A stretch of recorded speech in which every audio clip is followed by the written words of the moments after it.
Los Angeles Lakers, kailangan ng pabalikin si Dalton Knecht sa starting lineup. At Rob Pelinka, kailangan ng gumawa ng trade sa lalong madaling panahon. Yan nga ang pag-uusapan natin mga ka-frontcourt for today's video. Kapansin-pansin nga ang naging epekto ng pagpalit ng starting lineup ni Coach JJ Redick. Sa katunayan, sa mga naunang laro, maganda ang naging resulta sa paglagay kay Dalton sa starting 5 na nagbigay sa Lakers ng 4 na sunod na panalo laban sa Spurs, Pelicans, Utah Jazz at Orlando Magic. Subalit, nang ibalik si Knecht sa bench, tila nawala ang rhythm ng team. Kaya't marami ang naniniwala na mas makabubuting ibalik si Dalton sa starting lineup habang ilalagay si Rui Hachimura at D'Angelo Russell sa bench para magbigay ng mas balancing rotation.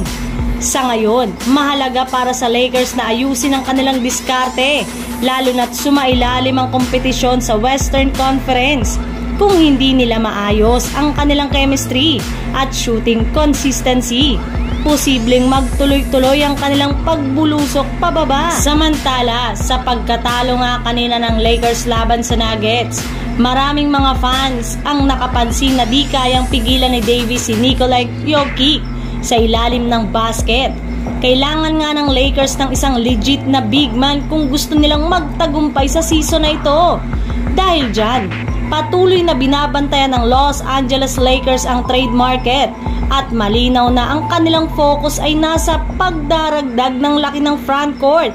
Ayon kay Jake Fisher ng Bleacher Report, aktibong naghahanap ang Lakers ng isang sentro at si Jonas Valanciunas ang isa sa mga pangalang madalas mabanggit sa mga usapan at kanina nga ay inilabas sa report na ang Washington Wizards ay willing na itong i-trade bago pa mag-trade deadline. Si Valanciunas, isang 6 foot naman naglalaro sa Washington Wizards, ay kilala sa kanyang kakayanang magdomina sa paint, mahusay na rebounding at pagiging maasahang scorer sa loob ng kanyang mga kasanayan ay maaaring magbigay ng malaking tulong sa lineup ng Lakers, lalo na't si Anthony Davis ang madalas na ginagamit sa posisyong center.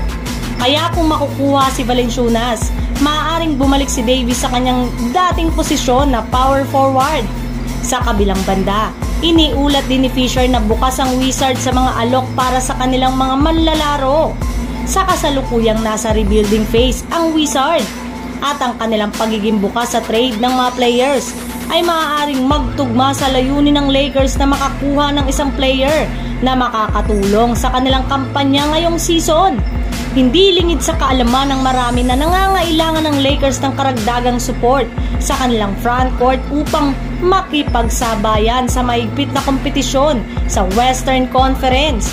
Bagamat maganda ang kanilang simula ngayong season, napapansin pa rin ang kanilang kakulangan ng depensa sa gitna, lalo na sa mga crucial na laro. Ang posibleng pagdagdag kay Valanciunas ay hindi lamang magbibigay ng kailangang suporta sa frontcourt, kundi maaari rin itong bawasan ng pressure kay LeBron James at Davis na magdomina sa loob ng paint.